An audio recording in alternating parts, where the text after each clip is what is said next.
All right, Tom, let's talk a little basketball this morning with our guy Tom Murphy of the Arkansas Democrat-Gazette. Tom, we were just talking about overreaction a little bit with fans, and it wasn't a huge contingency, but I did see some last night.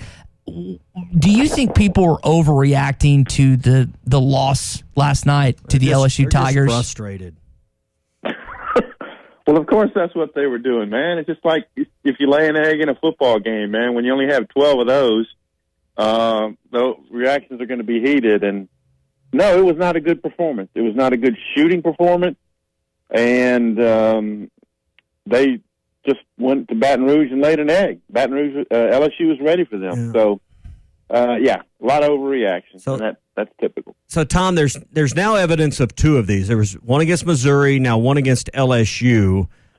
I don't want to overreact either, but if there's more evidence of these performances where you lay an egg, at what point do we begin to have true, genuine concern that's merited?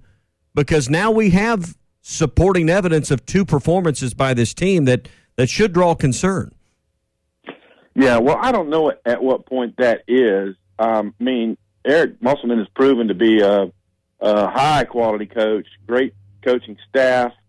They're in the metrics and analysis and bringing that to the court as much as any staff in the country, and the recruiting has been strong.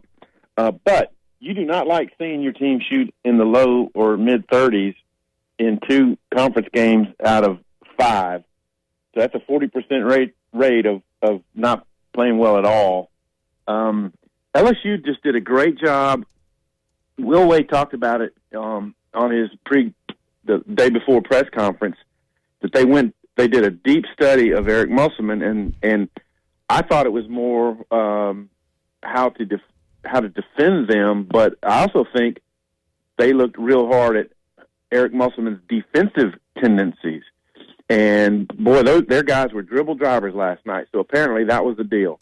Dribble drives, get in the paint, crash the boards. And as Eric Musselman pointed out, 1 through 5 for LSU was dribble driving and getting the ball where they wanted. And really it was 4 of the 5 because Darius Days wasn't doing that. But when any of the other 4 missed a shot, Darius Days was there to rebound and put it back in. Yeah. So, I don't know. Arkansas played LSU tight last year and then came up here and whipped them pretty good. I have a feeling in the return game that Arkansas will look a lot better. But, man, this thing doesn't get any easier. Going to Bama on Saturday, that is a tough deal. And even though Bama lost a couple of guys in that game, they need to look a lot better. They need to look like they looked against Tennessee when you're thinking, okay, Tennessee, maybe the best team in the conference. Arkansas had a real shot to beat them up there. And it started with Jalen Tate last night. They kept Jalen Tate from being the offensive creator he wants to be. And a lot of Arkansas's passing, I didn't think, had purpose to it, like backdoor cutting with a pass. There were just passes around the perimeter and almost passing to be passing. So they got work to do, no question. Yeah, Tom, there wasn't a lot of drives attacking the rim. It was just kind of side to side. It didn't get anything done. You mentioned the Alabama game, and it's Herb something. Who's the guy that it's probably not going to play? He's out for an extended period of time. Herbert Jones and then Bruner too. Okay. So you look at this basketball game. Alabama's undefeated in conference, and you wonder if Arkansas loses this game to the Crimson Tide come Saturday, that puts them at 2-4 in the Southeastern Conference with a heavy uphill climb to go. At that point, Tom, should we start worrying about this team qualifying for the NCAA tournament? Well, back of your mind worry, but no, there's still way too much basketball to be played. Okay. And I can't think that they're going to repeat the shooting performance. As Eric pointed out last night, a lot of those shots, they were open. Vance Jackson didn't have the kind of game he had been having. Devo Davis, man, his shot last night, I guess he was extra pumped up. He was hitting the back iron so often.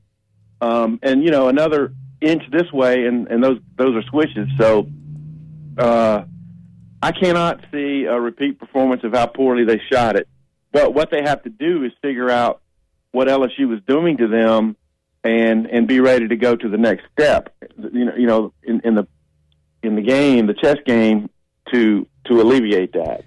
Tom, no extra concern yet. Tom, I got a text from a Morning Rush listener last night. I'd like your opinion. He said after last night, Eric Musselman's honeymoon is over. And I think the criticisms of Eric Musselman have been few and far between from fans, but there didn't seem to be more of a boisterous response to last night. Is that a fair take? Do you think at this point in time, you're about a year and a half into the Musselman tenure, is the honeymoon phase over for Eric Musselman? Well, see, you're splitting hairs. If the top of the show is there's no way he's on the hot seat or anything like that, but then the honeymoon's over. I mean, that's peas in the same pot almost, right? So I don't know. If you think he's a good coach, if you think he's a good recruiter, if you think he does well with adjustments and his team listens to him and they respond to the coaching, then you're not too concerned about it. They were down 31 and they cut it to 16. You don't ever want to be down 31, but yeah. I don't know if I'd make the claim that the honeymoon is over. So, you know that, every coach has got flaws. So I would just say that they've had 2 bad performances in their last 4 games, and you don't want to keep that up. But at this point, I'm not overly concerned, and the honeymoon is over is just a designation. Yeah, but I'm sure Hunter Yurchek still believes fully in Eric Musselman. And absolutely should. But, I mean, whatever the reasons are, the Missouri and the LSU performance last night occurred. It's not because, or I'm confident it's not occurred because the staff didn't put together the game plan properly. The staff didn't have the proper preparation with the team to scout and go through it. The practices leading up to the game weren't designed to lead them to success. I am confident, based on what we have seen to this point, this staff prepared the team. The team didn't respond for whatever reason. There's some kind of disconnect that I haven't figured out. We haven't figured out collectively, but I am confident this coaching staff knows what it's doing, Tom. Yeah, I agree with that assessment, Tom. And here's one thing that in this segment we haven't touched on. LSU's got a super talented team, and they were at home. I mean, they've got guys. Arkansas does not have 6'9", 245 guys who just take the ball like Watford does and goes and gets his shot. Vance Jackson has a similar body build, but not the same game. So they don't have a Darius Days who is 6'7" and can box anybody out. And if there's a missed shot, he could go get it and stick it back in there. Yeah. So they got to recruit that type of body too. And then, Javonte Smart, a tall, super tall point guard. Cameron Thomas had an off game last night, 5 of 15, but you could see that guy can rise over people, and he can go and get his own shot too. So when LSU is on and their three-point shooting was on last night, they're going to do this to some people. And that probably, their Ole Miss road win and that win back-to-back kind of shows when they're at peak performance, they're pretty good. I said with you guys, I believe, on Tuesday that LSU is a team that plays to the level of its competition a lot. Note the Georgia game from, the week before, losing to Vanderbilt last year when they were cruising and Vanderbilt hadn't won a conference game. That LSU team last night did not play to the level of its competition. They started strong and did what they wanted. Yeah. We see the minutes of Jalen Williams continue to climb. Nearly 28 minutes last night. Connor Vanover becomes a mismatch issue, particularly defensively for Arkansas. He was just under 8 minutes last night. Will there come a point where this coaching staff really has to think, and will we see it by Saturday perhaps, where maybe Jalen Williams enters the starting lineup to get that faster start, and maybe Connor Vanover comes off the bench at some point? If you're turning over every rock, then you don't dismiss the idea that could happen. And it's another game where his guy, Wilkinson, got out there, and Eric even said before the game, he's going to be in the lane and defend the rim, and if his guy hits long shots, then we'll adjust from there. Well, that's what happened. Yep. And the adjustment was that Connor didn't get a lot of playing time. But Will Wade, in his post-game remarks, said that because that happened, they took Vanover out, and he didn't play a lot after that. And Wade said that was good for LSU because Vanover is an offensive weapon. So somehow or another, they've got to find the right blend between who Vanover guards, where he's playing on defense, and then getting some offensive contributions out of him. Last night on some of the pick and rolls, his teammates, anticipating a faster roll to the basket, I know Moses did one time, just threw it a little ahead of Connor, and it went out of bounds. So still work to do there. This is a team that's in its first year together, and LSU is in its second year together for the most part. Tom Murphy with us here on the Morning Rush. Tom, switching up the conversation to a little football. Tell us, because Tommy and I didn't have a great explanation for this earlier, what's Pittman's new role as the AFCA's new liaison from the SEC, or however you say it? What does that board, what kind of input or what kind of voice does that AFCA board have with football? Yeah, that's a great question, and I don't know the ultimate answer to that, but I'm sure that they pass along concerns about rules, concerns about recruiting stuff, concerns about whatever to the body at large, and basically helping police and inform themselves.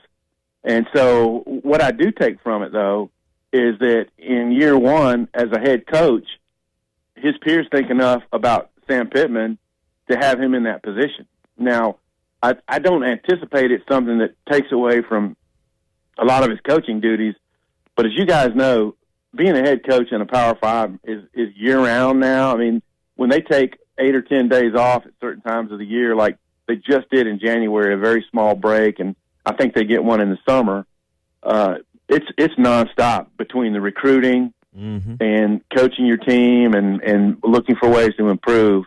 So I don't see it as something that will take a lot away from Sam's obligations as a head coach. But hey, it's a nice thing to have, and certainly getting that recognition from your peers is a big deal. Tom, some breaking NFL news. Jenkins just showed us that Urban Meyer is finalizing a deal with the Jacksonville Jaguars, according to ESPN's Adam Schefter. We were kind of debating the topic yesterday and really leading up to this point if it would actually get done. It looks like it's heading that direction. Are the Jags making the right decision in potentially hiring Urban Meyer? Yeah, we can only judge that, down the road, I think. Yeah. I would say this. He's a very good head football coach, and maybe he's more cut out to be in the NFL than he is in college, because a lot of people, even fans of his teams, have felt that his disciplinary actions weren't apropos for certain situations. And Aaron Hernandez is an extreme case, but there are others where, you just felt like he didn't do that. Hey, look, as a Falcons fan with a head coaching vacancy, the idea of maybe having him, even though it might not be a 5 or 6 or 8 year fit, the idea of getting your franchise better, I think Jacksonville will be a more disciplined, better performing team under Urban Meyer. Many other great head coaches in college have tried this, and it did not work out for them. Saban, Steve Spurrier, Chip Kelly, there's a list of them. And so I don't know if they'll go to the playoffs or get to the championship game and win a Super Bowl with Urban Meyer, but I do think they'll be a better team. Before you go, what do you expect Saturday as the Hogs take on Alabama? I expect a better performance. They say when a team loses big-time players that usually that first game they rally and play well. So I expect Alabama, fresh off that win over Kentucky with an extra day to prepare, will have a good game plan. John Petty was tough, so they got to stop John Petty to start with and Jaden Shackelford's drives. But without Brunner, and I don't know what Herbert Jones' situation is going to be, they were without him at last year's game, and Arkansas went in there when they were struggling.